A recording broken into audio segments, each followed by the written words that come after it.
Is US President Donald Trump backing himself into a corner on North Korea? US President Donald Trump has said the status quo with nuclear-armed North Korea is unacceptable, calling for new sanctions on the country and criticizing its young leader Kim Jong-un. "This is a real threat to the world, whether we want to talk about it or not," Trump said Monday at a lunch for ambassadors of countries who sit on the Security Council. "North Korea's a big world problem, and it's a problem we have to finally solve. People put blindfolds on for decades and now it's time to solve the problem." Trump's comments come as the USS Michigan, one of US's most powerful submarines, arrived in South Korea in an apparent show of US force, and senators have also been summoned to the White House to be briefed Wednesday by Trump officials about the threat posed by North Korea. The US president later told the reception of conservative journalists that Kim wasn't the strong leader he likes to portray himself as. "I'm not so sure he's so strong like he says he is, I'm not so sure at all," Trump told the reception in comments confirmed to CNN by the White House.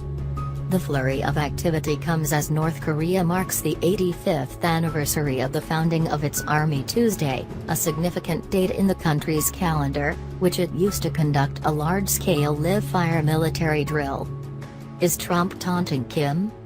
Commentators said that Trump, with his strong rhetoric, was backing himself into a corner over North Korea, leaving him in a potentially dangerous position. "It's been all about pressure and brinksmanship and military tools and tactics and just something, and now to literally, directly taunt the leader of North Korea is like poking the hornet's nest yet again," said Paul Carroll, program director at the Plowshares Fund, a group working to eliminate nuclear weapons. "If you do this kind of ratcheting up of rhetorical tensions but also sending military hardware into the region, if you do that absent of any kind of off-ramp or door or window for the North Koreans to consider walking through and re-engaging in any sort of discussions, bad things are going to happen," he added. Tong Zhou, a fellow at the Carnegie Tsinghua Center for Global Policy in Beijing, said singling out the North Korean leader in this way could provoke him. "Being called a weak leader by a US president, I think, this is the first time I remember hearing it.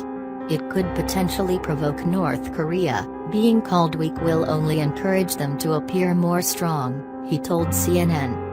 Increased US presence. Trump's statements came as the USS Michigan arrived at a South Korean port Tuesday, in the city of Busan. A guided missile submarine, it can carry up to 154 Tomahawk cruise missiles and is able to stealthily deploy up to 66 Navy SEALs or other special operations troops. "I think that's a real message because the submarine carries 150-something cruise missiles, and it's a very powerful striking force," Zhou said.